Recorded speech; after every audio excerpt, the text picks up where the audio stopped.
사랑의 하나님, 오늘도 우리에게 새날을 주시고 엘샤다이 하나님, 전능자 하나님, 태산보다 크시고 가장 크시고 전능하신 하나님이 어머니의 마음으로, 어머니의 모습으로, 어머니의 따뜻한 그 마음으로 오늘 우리를 찾아오셔서 우리의 약함을 감싸주시고 우리의 패역함을 덮어주시며 우리를 이끌어주신 하나님을 만나 전능하신 하나님으로 소망을 삼고 믿음의 복된 걸음을 한 걸음 한 걸음 뛰어가는 저와 우리 모든 성도님들 될 수 있도록 이 하루를 인도해 주시며 무엇보다 절망적인 상황에 절망에 묻히지 않고 전능하신 하나님을 바라보므로 하나님 나의 목자시기에 나는 부족함이 없습니다 고백하는 선포하며 살아가는 저와 우리 모든 성도들 될 수 있도록 이 시간 하나님께서 말씀으로 은혜로 인도해 주시기를 간절히 바라오며 예수님의 이름으로 기도하옵나이다. 아멘. 찬송가 363장 찬양을 드리시겠습니다.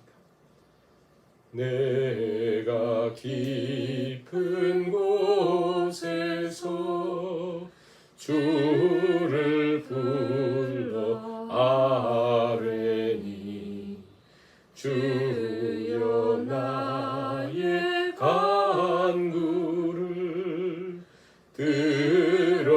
들어주심 바라고 보좌 앞에 나가니 은혜 내려 주소서. 주가 죄를 살피며 누가 능히 서리요. 오직 주만 모든 죄 용서하여 주시니 주님 앞에 떨면서 용서하심 빕니다. 파수꾼이 새벽을 기다리고 바라되 나의 영혼 주님만 간절하게 바라네. 이스라엘 백성아 주를 바라보아라. 주의 크신 은혜와 그의 능력 바라라. 주의 깊은 은총에 우리 구원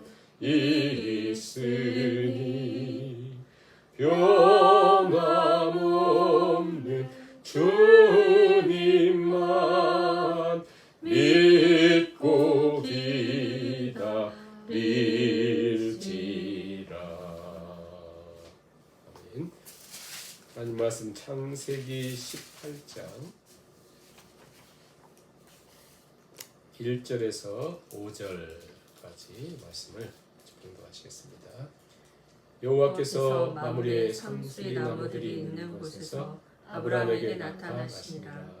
날이 뜨거울 때에 그가 장막 문에 앉아 있다가 눈을 들어 본즉 사람 셋이 맞은편에 서 있는지라. 그가 그들을 보자 곧 장막 문에서 달려나와 영접하며 몸을 땅에 굽혀 이르되 내 주여 내가 주께 은혜를 입었사오면 원하건대 종을 떠나 지나가지 마시옵고 물을 조금 가져오게 하사 당신들의 발을 씻으시고 나무 아래에서 쉬소서. 내가 떡을 조금 가져오리니 당신들의 마음을 상쾌하게 하신 후에 지나가소서. 당신들이 종에게 오셨음이니이다. 그들이 이르되 내 말대로 그리하라. 오늘 우리가 창세기 18장 말씀을 우리가 참고하도록 하겠습니다. 16장에서 아브라함은 언약을 하나님 계속 주셨음에도 불구하고 불순종하고 육신의 정욕을 따라서 하가를 통해서 이스마엘을 얻고 86세라고 그랬습니다. 이제 17장에 와서 99세가 되었을 때, 즉 13년 동안의 긴 침묵 후에 하나님이 아브라함에게 하나님을 계시해 주셨다. 계시하시면서 나는 엘샤다이다. 난 전능한 하나님이라 이렇게 말씀하시고, 넌 내 앞에서 따밈 완전하라. 완전이란 착하고 흠이 없어 이런 뜻이 아니라 재물을 이렇게 구별하여 하나님께 드리다. 이게 탐임이거든요. 그런 것처럼 너는 오직 네 힘으로 산 존재가 아니고 이제는 네 육체는 다 죽었잖아. 그러니까 철저하게 하나님을 신뢰하며 걸어가라.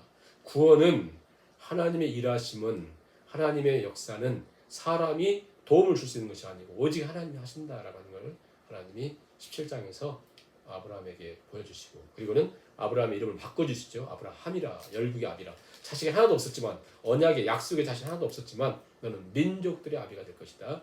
사레의 이름을 사라로, 공주였었는데 너는 열국의 어미가 된다. 그리고 이삭을 하나님께서 주실 것이다. 이렇게 말씀하고, 그리고는 이제 영원한 하나님 약속이 이게 실제라는 걸 가르쳐주기 위해서 할 일을 행하라.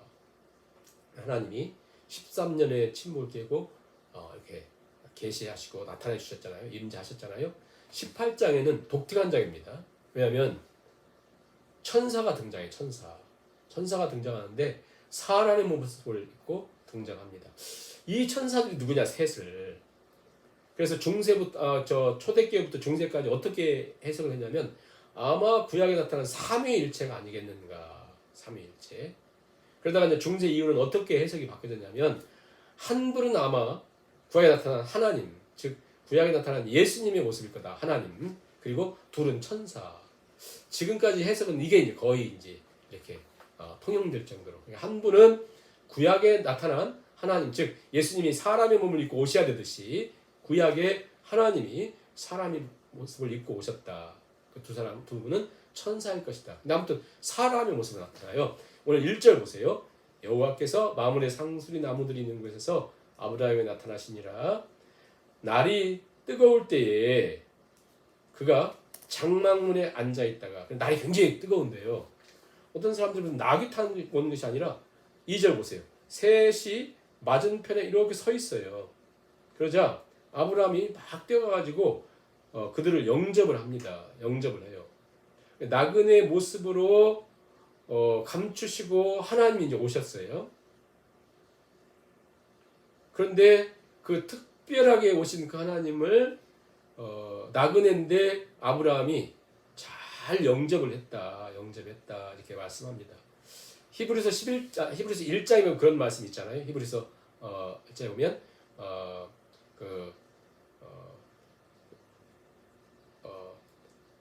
손님 대접하기를 잊지 말라. 히브리 13장 2절. 손님 대접하기를 잊지 말라. 이로써 부지 중에 천사들을 대접하는 일이 있었느니라. 아브라함 스토리거든요. 천사들을 부지 중에 영접을 했다. 아브라함이 막 뜨거운 날, 그 어려운 그 광야 같은 길을 걷고 온 세 사람을 너무 측은히 여기면서 그들을 이렇게 영접을 해요. 영접을 하는데 그 모습이 얼만큼 친절하게 하냐면, 우리 집에 좀 빨리 와세요 하고 막 땅을 굽힌 다음에 오다건대 종을 떠나지 마시옵소서 하고는 4절에 물을 가져다가 발을 씻으시고 나무 아래 쉬세요 하고는, 아브라함이 태도를 보세요. 6절에 아브라함이 급히 장마로 갑니다. 그 모습을 생각해 보세요. 아브라함이 급히 장마로 가요. 사라에게 속히 고운 가루 세 스아를 가져다가, 고운 가루 세 스아라고 하는 것은, 고운 가루가 뭐냐면요, 그 당시 대충 우리가 먹는 것은 거친 가루거든요. 고운 가루라는 게 굉장히 비싼 거예요. 잘 가는 거. 그러니까 비싼 그것을 꺼내서 손님을 대접하라고 하는 건데, 이 세 스아라고 하는 것은 어느 정도냐면, 우리식으로 하자면 거의 한 말 정도 돼요. 한 말. 그러니까 세 사람을 위해서 엄청난 양의 떡을 준비합니다. 뿐만 아니라 7절 보세요. 아브라함이 또 가축되어 있는 곳으로 달려갑니다. 아브라함이 굉장히 갑부였었거든요. 자기가 직접 막 달려가가지고 기름지고 좋은 송아지를 잡아요. 그러니까 이게 좋은 사람, 귀한 사람 오면 보통 양 잡아요. 양. 세 사람 왔으니까 뭐 양까지도 필요하겠어요. 조그만 거 잡았는데 송아지를 잡아요. 굉장히 이렇게 융숭하게 대접을 하는 걸 보세요. 하고 7절 끝에 보세요. 하인에게 주니 급히 요리했다. 그러니까 이제 막 지치고 힘든 나그네들이 있는데 이렇게 보세요. 발까지 다 씻어주고 편히 그늘에 쉬게 하고는 자기 막 뛰어가지고 아내한테 떡을 막 이렇게 많이 아주 좋은 걸로 하라고 하죠. 자기가 송아지를 잡아가지고 하인들한테 주면서 급히 요리하라고 하죠. 자, 이 모습을 대접받는 나그네들 입장에서 보세요. 하루 종일 아니 며칠 동안 음식을 굶고 있는데 생판 모르는 사람이 나를 대접하면서 이렇게 환대할 때에 그 나그네들이 얼마나 뿌듯했겠어요. 그러니까 이전에 믿음의 사람들은 그렇게 나그네 대접하는 것을 특히 초대교회도 그렇고 대접하는 것을 자기 일로 알았습니다. 그런데 종교의 계획을 익히고 오직 의인은 믿음으로 된다라고 하는 어떤 그런 게 너무 복된 것인데 그러면서 우리가 대접하는 것이 없어졌어요. 자, 우리가 한번 예를 들어서 이슬람 사람들 보세요. 이슬람 사람들은 알라를 믿으면서 어떻게 하냐면 최소한 알라의 마음에 들어서 천국에 들어가려면 어떻게 하냐면 정말 선행을 해야 돼요. 선행을. 그래서 착하게 살아야 돼요. 그리고 최소한 그러니까 그 소위 그들 가운데 믿음 있는 사람들은 자기의 수입의 10분의 2는 반드시 알라를 위해서 어려운 이웃을 씁니다. 그래서 그 사람들을 보면 다 착하다 그래, 선하다 그래. 왜냐하면 자기 걸 가지고 남에게 막 10분의 1을 쓰니까 다 누가 좋아하지 않겠어요? 그만큼 그들은 선을 행해야 마음에 들 수 있다 그렇게 하거든요. 우리는 선을 행해서 하나님께 나가지는 않습니다. 그러나 우리가 예수 그리스도의 은혜와 긍휼로 구원을 얻은 우리에게 우리가 회복해야 될 것이 뭐냐면 바로 이런 아브라함 보세요. 급히 속히 달려가서 급히 요리하면서 대접하는 그 모습을 우리가 보는 거죠. 그래서 성경에 보면 신약성경에 보면 나그네를 잘 대접하라. 교회 지도자들을 양육하는 그런 과정 속에서 나그네를 잘 대접해야 된다. 그렇게 말씀하면서 그리스도인이 이웃들에게 이렇게 잘 대접하는 것도 중요하다라고 하는 것이죠. 아무튼 이렇게 한다면 이제 음식을 잘 먹습니다. 자, 그들에게 먹어요. 8절 보세요. 아브라함이 엉긴 젖과 우유와 하인 요리한 송아지를 가져다가 그들 앞에 차려놓고 나무 아래 모셔섬에 그들이 잘 먹습니다. 그렇죠? 잘 먹어요. 자, 먹고 나서는 질문을 해요. 아브라함에게 9절 보세요. 그들이 아브라함에게 이르되 이 표현을 가만히 보세요. 9절 보세요. 그들이 그랬죠. 그들이 세 사람 왔었잖아요. 셋이 나그네 그들이 그러다가 10절 보세요. 그가 이르되 갑자기 그들 했다가 그가 이래요. 그가 누구예요? 그리고는 13절 보세요. 여호와께서 아브라함에게 이르시되 이러죠. 그러니까 그들이 천사들이죠. 그가 그 중에 한 그러니까 인간의 모습을 입고 오신 하나님이에요. 13절에 여호와께서 아브라함에게 이르시되 이렇게 바꾸는 거거든요. 그러니까 한마디로 초대교회로부터 해석했던 삼위일체 하나님이셨을 것이다 라고 하는 의미도 있지만 두 천사와 사람의 모습으로 오신 하나님, 구약에 나타난 하나님이라 이렇게 이해하시면 맞을 것 같고요. 그러면서 아무튼 묻는 거예요. 사라가 어디 있느냐? 사라가 어디 있느냐? 자, 사라가 어디 있느냐? 이 질문을 생각해보세요. 사라가 어디 있느냐? 그들이 물어보는 사라가 어디 있느냐? 자, 이 질문은 어떻게 이해를 하셔야 되냐면 사라를 몰라서 물어보는 게 아니에요. 아담아 네가 어디 있느냐? 하가라 네가 어디서 와서 어디로 가느냐? 이 질문을 하죠. 몰라서 묻는 게 아니에요. 사라가 어디 있느냐? 지금 사라의 중심이 어디 있느냐? 사라의 믿음과 사라의 지금 엘샤다의 전능자 하나님에 대한 그의 믿음이 어디 있느냐? 그런 고백이에요. 그래서 그렇게 물어본 다음에 그랬더니 이제 아브라함이 대답하잖아요. 예, 장막에 있습니다. 그가 이르시되 10장을 읽어볼까요? 그가 이르시되 내년 이맘때 내가 반드시 내게로 돌아오니 네 안에 사라에게 아들이 있으리라. 그랬더니 뭡니까? 사라가 뒤 장문문에 있으면서 생각을 하는 거예요. 듣고 생각하는 거예요. 내가 나이가 많아 늙었고 여성의 생리가 다 끊어졌는데 그래서 사라가 속으로 웃어요. 웃고 내가 노쇠하였고 아브라함도 내 주인도 늙었는데 무슨 이런 일이 있겠는가. 그래 그랬더니 여호와께서 아브라함에게 이르시되 사라가 왜 웃으며 내가 늙거든 어떻게 아들을 낳느냐 이렇게 말했다는 거예요. 여호와께 능하지 못한 일이 있겠느냐. 어? 그랬더니 15절 보세요. 사루가 두려워서 부인하여 이르되 나 웃지 않았어요. 그래요. 이게 무서운 얘기죠. 어? 하나님이 너 웃었느니라 그랬더니 나 안 웃었어요. 막 그러잖아요. 사람만 웃은 거 아니에요. 17장 17절 한번 보실래요? 17장 17절. 하나님이 아들을 준다고 17장에서 엘샤다이 하나님 그렇게 얘기했음에도 불구하고 여전히 뭐가 있어요? 17절에 아브라함이 엎드려 웃으며 마음속에 이르되 에이 백세된 사람이 어찌. 그러니까 하나님이 17장에서 엘샤다이 하나님 분명히 가르쳐줬고 내 앞에서 담임하라 했잖아요. 그러니까 여전히 넘어가지 못한 것도 있거든요. 여전히 넘어가지 못하는 장벽들이 있어요. 이게 뭡니까? 내가 인간이라고 하는 한계 속에 사는 거죠. 인간이라고 하는 한계 속. 그래서 하나님에 대한 믿음도 내 한계로만 믿어요. 내가 믿는 데까지만 믿습니다. 그래서 뭐라고 하냐면 에이 아브라함도 늙었고 나도 늙고 나도 경수가 끊어지고 다 늙었는데 무슨 아들이에요. 아들 하지 말고 그냥 저 이스마엘이나 잘 자라게 해주세요. 그런 거거든요. 여기서 바로 우리 연약한 아브라함과 사라가 우리보다 못한 그런 게 아니에요. 우리가 똑같습니다. 우리는 우리의 모습을 보는 거예요. 우리가 얼마나 깨질 수밖에 없는 에노스 그런 존재라고 하는 것을 보여줍니다. 응? 에이 그런 말 하지 마세요. 우리에게 무슨 아들을 낳겠어요. 그런 거잖아요. 응? 그러니까 하나님께 너희 믿음대로 될지어다 이렇게 했는데 응? 우리는 계속해서 내가 원하는 방식으로 내가 생각하는 것으로만 살지 않습니까? 근데 하나님께서 아니다. 네가 이렇게 아들을 낳을 것이다. 내년에 낳을 것이다. 이렇게 말씀하셔요. 14절 한번 보실래요? 왜 그 낳게 되는가? 14절 보시면 여호와께 능하지 못한 일이 있겠느냐. 여호와께 능하지 못한 일이 있겠느냐. 그러니까 내 식으로 하나님 믿지 말고 하나님의 약속과 그 말씀 하나님이 누구신가를 엘샤다이 그분을 바라보면서 정확히 믿으라 그 얘기죠. 우리가 붙들고 있는 것을 정말 하나님의 뜻인가 하나님에 대한 믿음이 있는가 한번 살펴봐야 돼요. 사라를 통해서 보게 되는 거잖아요. 우리 하나님의 뜻이 아니라 내 생각과 내 믿음의 그 눈을 통한 나라고 하는 것을 통해서 우리 하나님 약속을 보게 되거든요. 전능하신 하나님, 나는 전능한다. 그런데도 불구하고 에이 이건 안 돼요. 그런 생각을 할 때가 많거든요. 내 수준으로 하나님을 제어하고 제한할 때가 많습니다. 그래서 하나님이 여호와께 능하지 못한 일이 있겠느냐. 하나님 17장에도 나타나시고 18장에도 아브라함에게 나타나신다. 또 내가 1년에 또 나타날 거다 하나님이 말씀하시잖아요.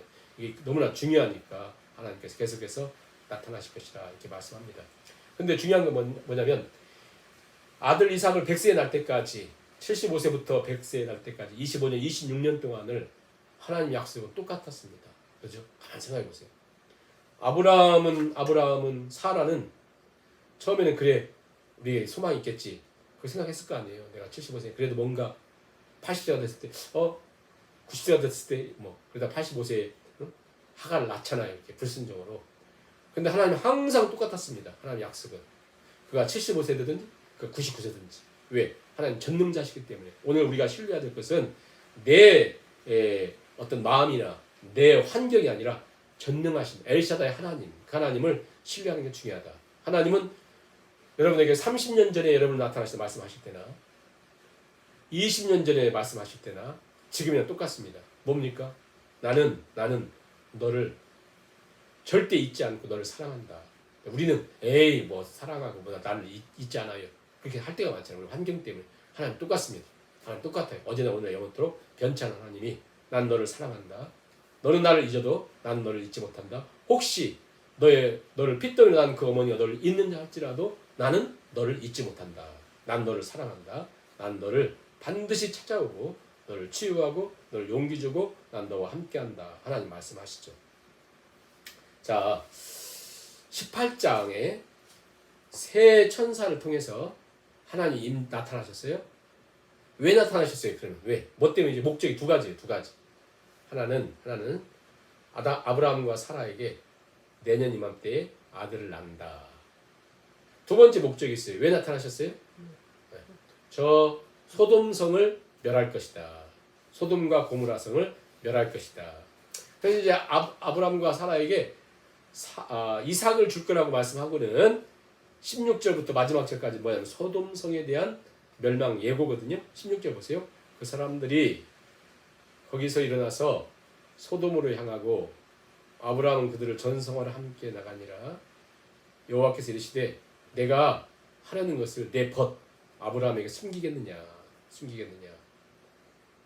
자, 먼저 하나님은 항상 하나님의 심판에는 구원이 따라요. 구원과 심판은 같습니다. 예수 그리스도 믿는 자에게는 구원이지만 예수 그리스도 십자가 믿지 않는 심판이에요. 심판. 예? 심판과 구원은 같이 있다. 자, 소돔과 고모라 성을 멸하시면서 하나님이 아브라함에게는 하나님 구원을 선포해요. 약속을 다시 재확인해줘요. 아들 난다는 말씀하셔요. 그렇죠? 자, 여기 두 가지는 계속 비교가 나왔잖아요. 아브라함과 롯 같이 갈대아 우르를 출발했고 같이 있었고, 그렇죠? 그러나 그들의 삶은 하늘과 땅으로 나눠져 있잖아요. 그런 상태에 하나님 먼저 아브라함에게 축복을 약속합니다. 소돔 고모라 성 멸하기 전에 18절 같이 읽어볼까요? 아브라함은 강대한 나라가 되고 천하 만민은 그로 말미암아 복을 받게 될 것이 아니냐. 자, 하나님이 처음 12장부터 계속 선포한 게 뭐예요? 아브라함은 너는 복에 네가 복이다. You will be a blessing. 넌 복이야. 그리고 너를 축복한 자는 내가 축복하고 너를 저주한 자는 저주해. 그가 약하든 어떻게든 하나님 계속해서 그 약속을 계속 하셨어요. 마치 뭐가 연상이 되냐면 처음 갈릴리 호수에서 시몬을 만나서 예수님이 네 이름은 시몬이라 말고 네 이름을 게바라하리라. 반석 베드로라 하라. 이렇게 말씀하시잖아요. 여전히 그는 시몬이지만 하나님 그를 게바라고 예수님이 그를 바꿔주시잖아요. 그런 것처럼 아브라함이 하나님께서 계속 약속한 게 뭡니까? 너는 복이야. 네가 복이야. 이렇게 말씀하셔요. 응? 너는 강대한 나라가 될 것이다. 그래서 20절을 보실까요? 여호와께서 또 이르시되 아브라함에게 축복한 다음에 또 이르시되 소돔과 고모라에 대한 부르짐이 크고 그 죄악이 심히 무거우니 내가 이제 내려가서 그 모든 행한 것이 과연 내게 들린 부르짖음 같은지 그렇지 않은지 내가 보고 알려 하노라. 그 사람들이 거기서 떠나 소돔으로 향하여 가고, 이 놀라운 말씀 보세요. 아브라함은 여호와 앞에 그대로 섰다. 아브라함이 가까이 나아가 이르되 하면서 아브라함이 하나님 딱 그 앞에 딱 섰다는 거예요. 서서 뭘 합니까? 계속 얘기하는 것이 중요한 게 23절이거든요. 아브라함이 가까이 나아가 이르되 주께서 의인을 악인과 함께 멸하려 하시나이까. 그 성에 50명이 있으면, 그 성에 45명이 있으면, 그 성에 40명, 30명, 20명, 의인 10명이 있으면, 10명이 있으면 멸하시겠습니까? 이렇게 말하면서 계속 소위 중보 기도한 거거든요. 이미 사형 선고받은 그 성에 대해서 아브라함은 그 성을 향해서 중보합니다. 계속해서 하나님 같이 멸하시겠습니까?